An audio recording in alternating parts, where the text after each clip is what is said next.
long life Republican, all his life, for 60 odd years I suppose or more. And that man is Dan Hoban from Newport, Wallen Bullabus Hocho.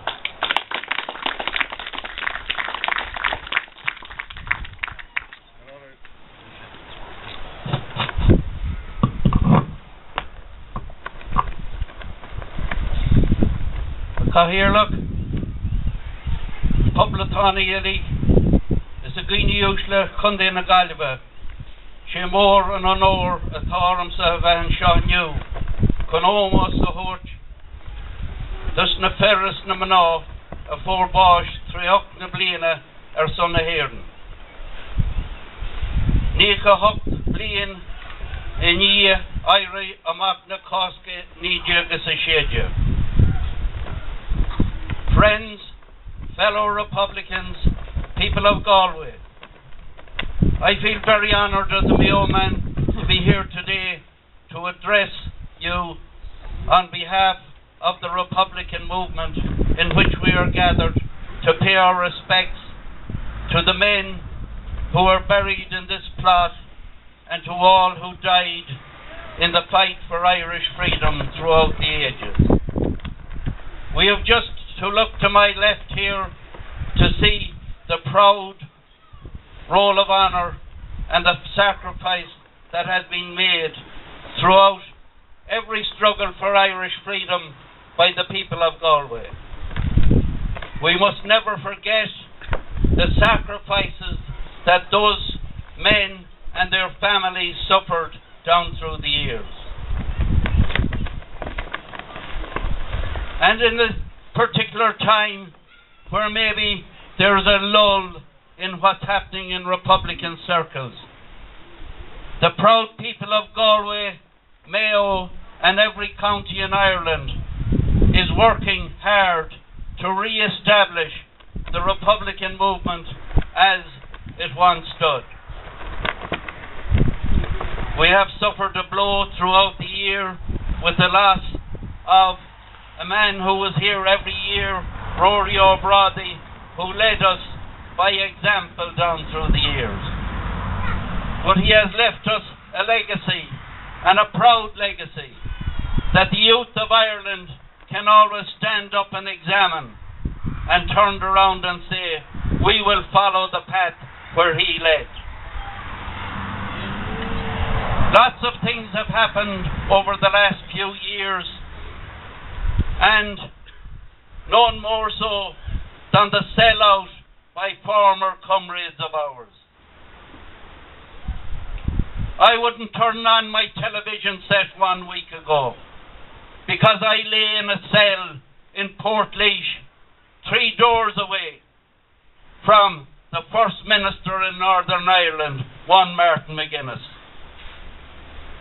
And he was with his tails beyond in Buckingham Palace toasting the Queen of England. He had forgotten about all his comrades, the men who died in the H-block, the men who died in their own filth in the H-blocks of Lonkesh. Was he worrying about them? No, he was worrying about his big salary and about his private house in Donegal. There were lots more of us there in Portlaoise along with him. We came home to our families and we went out and we tried to reinvent and re-establish the Republican movement that we had pride and honour in. And that, if it is the last breath in our bodies, we will do, because we will not surrender to British imperialism in our country. And while one British soldier stands in the northeastern part of our country, there'll be men to do and die for Ireland. You, the special branch of this southern free state, can take back that message to your lackeys. We're not afraid to stand up and we don't give a damn what you do with us, but we're going to move on until the last British soldier is gone out of our country.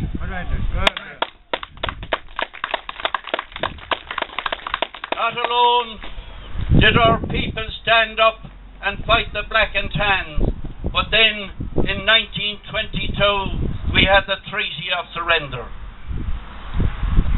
and those who were prepared to carry out the British rule that was left to them were the cause of the men who were buried in this plot.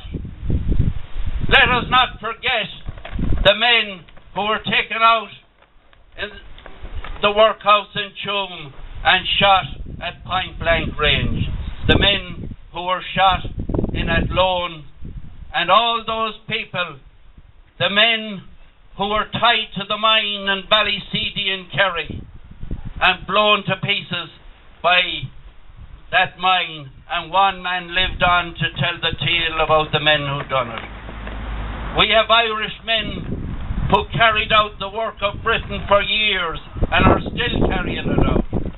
But we have other good Irish people who will stand behind the Republic and soldier on until our lifetime ambition is achieved.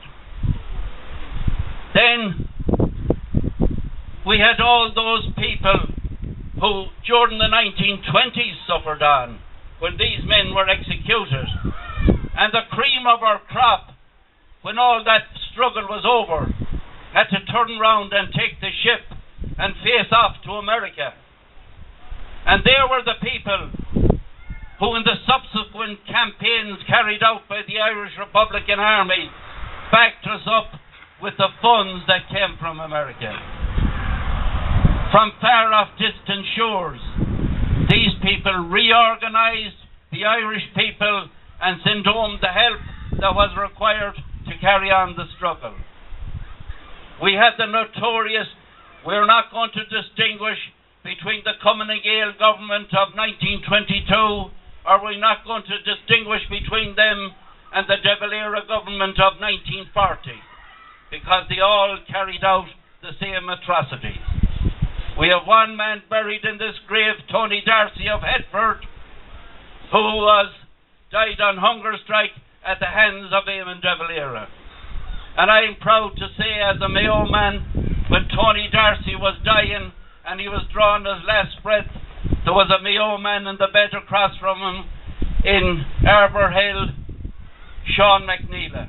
He got out of his bed and he held Tony Darcy's hand while he was dying. He was dead himself 2 days later. Those were the people who gave us the inspiration to carry on. The people who knew not what the word surrender was. And God knows the families of those men in the 1940s, and there were many of them from Galway here who served in the Curragh concentration camp.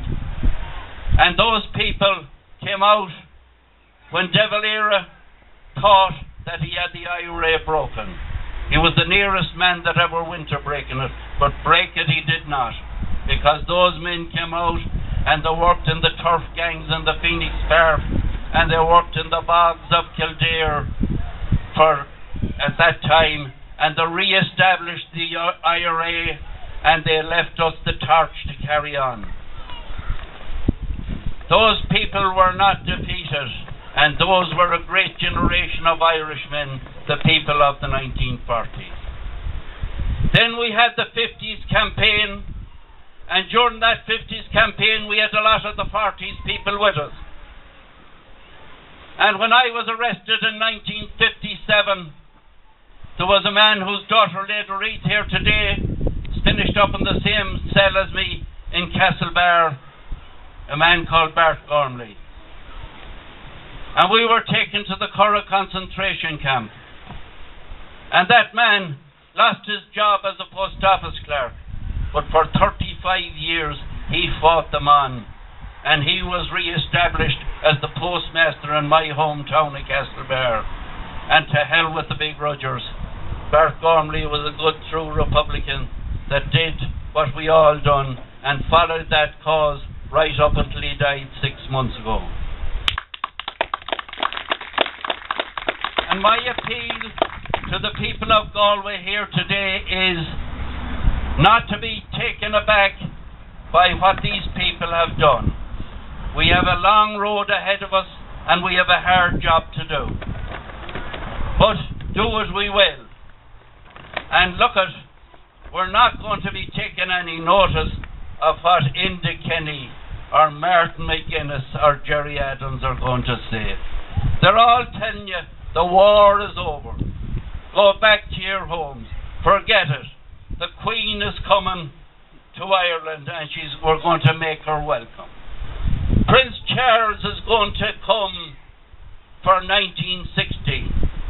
You know, lock up your wives because he has one taken already. He could be coming for a second one. And before I leave this spot today, I would just say to the people of Galway, beware of all these people who have sold out the shilling, who have sold out to the Brits, but there are still true people in Ireland who are there to lead you on to the republic that we all dream about.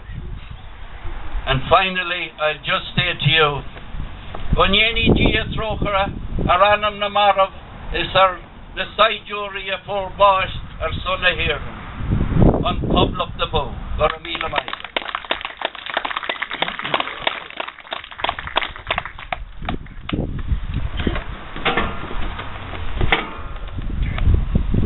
Dan, Goramila Margaret, Honorad, Aintochen, Spreewol, Spragol, Agason Gree.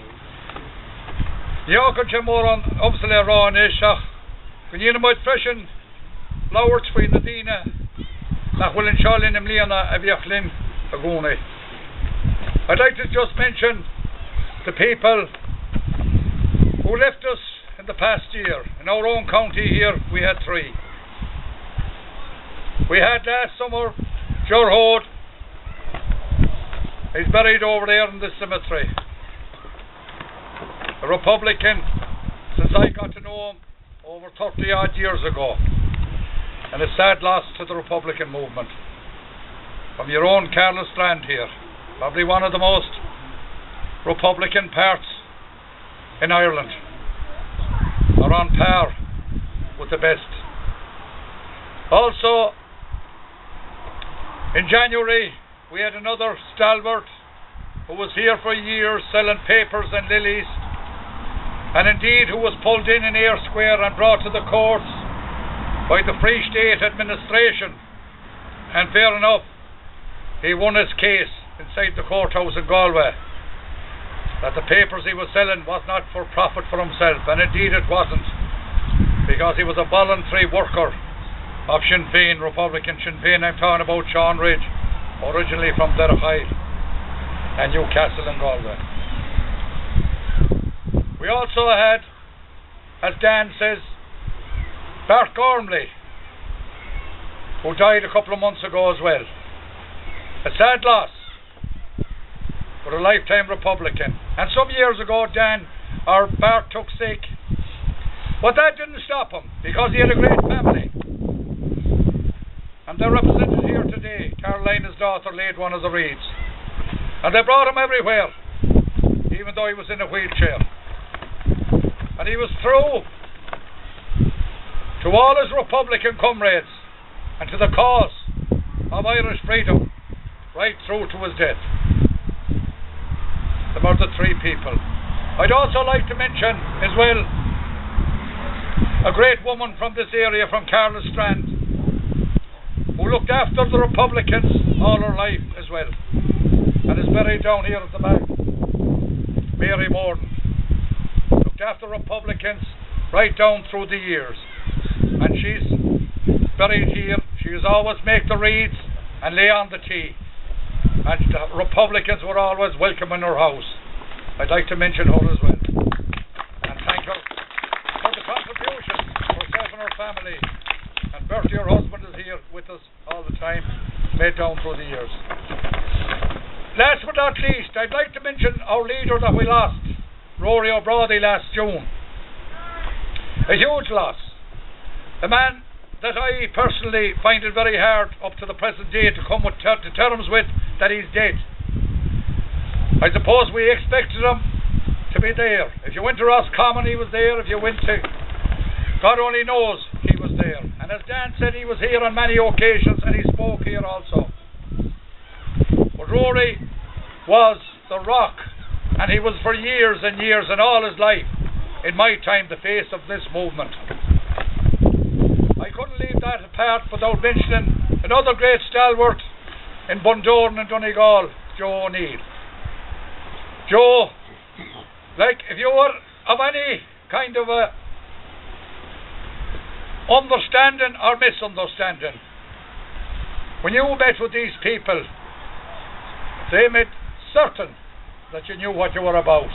And they were a great inspiration to the younger people coming up. But I'm sure that that flame that they lit will carry on. And I'm sure that that flame will be in Dublin in 2 years' time, when they come for the 100th anniversary that we here as Republicans commemorate every Easter. And there's big talks out inside in Galway Chamber, County Council, where I am at the moment, whether I'll be there the next term or not. And it was mentioned to me one day, and I said, nothing new, we do it every year. And we do it individually as well, for those who give their lives for Irish freedom. And not that it's not anything less or nothing more, but it's our duty to do it. That lady that Dan mentioned there a while ago, I couldn't go without giving her a little bit of a swab. I don't know, I couldn't watch the television either, but what I heard, herself and Dee Higgins was in cohorts, and I don't know if they went up and down the Mall in that carriage that they stole out of Tipperary, or was she wearing that crown that they stole abroad in India, or were the fellas around with the gold braids that they took out of Africa and left division and war and poverty and starvation in all these countries you see today. The Arabic people, the African people, even the Red Indians are extinct. They're gone, the true blood American. In Europe as well, they took their war and they took their occupation. Every quarter of the world of the 5 continents, the British ruled, and they ruled by killing people. But indeed fire was met with fire when the men of 1916 rose. And as Dan said, I have nothing to add to much to what Dan, because he covered everything and things that I couldn't cover. But it galls me, as much and all as I can see the Free State President, to see the likes of McGuinness, who broke bread and who was in the next cell to this man or 2 cells away from him, and called him a Free Stater above in Port Leisha. I'm telling you, Martin, and all your cronies, you are Brits and Staters, and stay away from sacred grounds such as this, because we do not want you there. And if you see them there and they're coming, walk away from them, because they're no longer Republicans. They can't run with the hare and the hound. They're pretending to be Irishmen, and yet paid by the Crown of England, the same crown that has occupied us for the last 840 odd years. I should have heard you could just in the smaller all them. Amara, I get Cali and my yo. I get do yeg. By come to Han, why in on? Every road we all had here. 12 o'clock tomorrow in Kilkelly and Mayo. And anyone that can make it outside the church at 12 o'clock, and we'll march to that beautiful memorial on the Galway Sligo Road. That's 12 o'clock tomorrow in Kilkelly. And we'd appreciate every help, because the Mayo people have always been to the fore coming to help us here in Galway. Seeing that we might be few, but we're on the right side. And we will stick together. And what's more, we will win. Might be today, might be tomorrow, but we'll win. Because where there's one, there'll be a revolution. And there'll always be one. For me, Lamar Vigalier. For Magellan, I'll go around maybe.